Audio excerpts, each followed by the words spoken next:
so worth it. Hey everybody, my name is Clayton and thank you so much for clicking on this video. I'm back here with another video. Today we're going to be talking about shortness of breath. But before I jump into that, question for you. Are you subscribed? Do you love mental health awareness content? Because I post it frequently. Try to post it, once a week.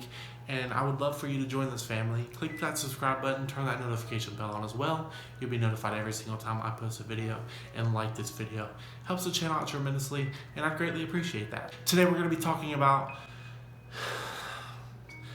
shortness of breath. Now, shortness of breath is something that I've struggled with going on years now.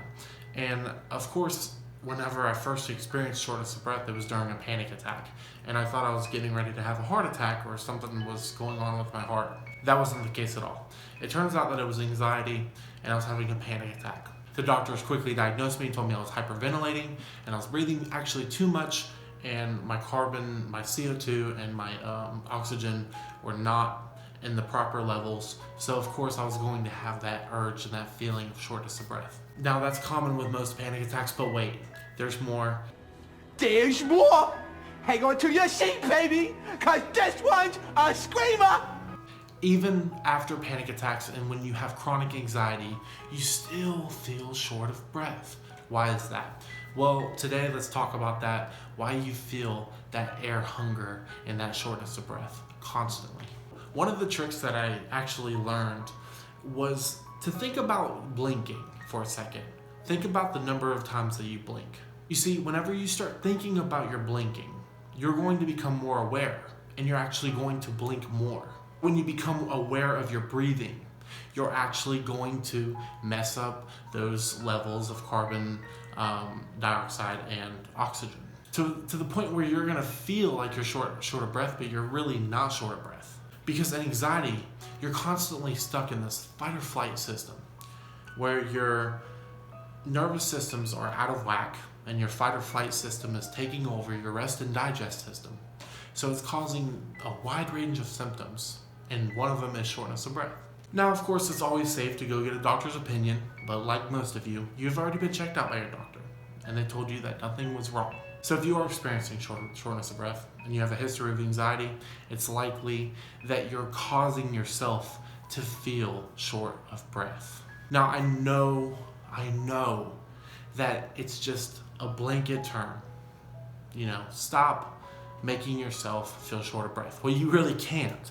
You can't stop thinking about something, because the more you want to stop thinking about something, you actually think about it more. Don't think of a pink elephant. The more you tell your brain, I don't want to think about this thought, I don't want to think about how short of breath I am, you're actually going to think about it a lot more. Kind of funny because I'm getting short of breath talking about shortness of breath. And another reason, maybe, let's be real, a lot of us are not in the best shape.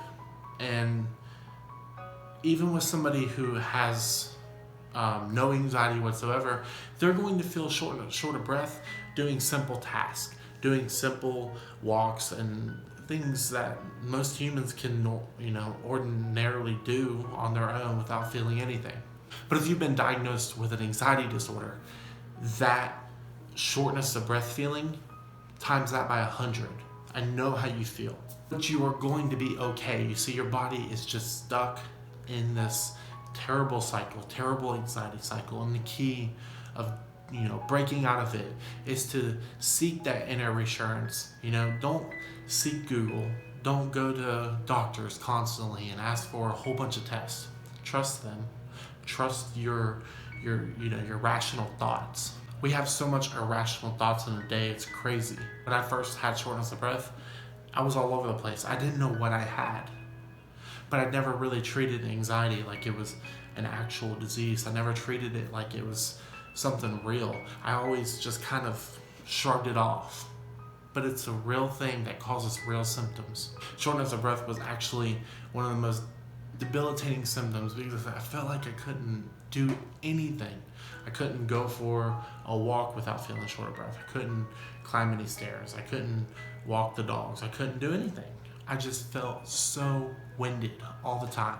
But it would be ridiculous to a point where I could probably hold a music note. I can hold a music note and I could take a deep breath and sing, as loud as I can and mimic rap songs, but I still thought I was short of breath.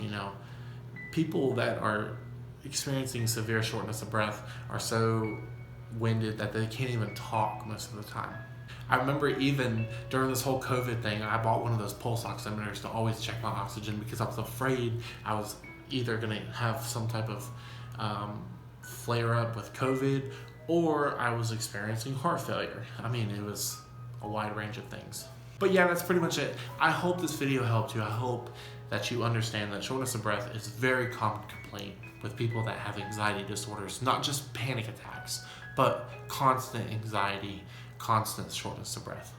Leave a comment down below if you suffer with shortness of breath and how you deal with it. What are some things that help you? What are some things that make it worse? We're a big open family here. I would love to talk to you guys about it. Anyway, I'll see you guys back here next time. God bless.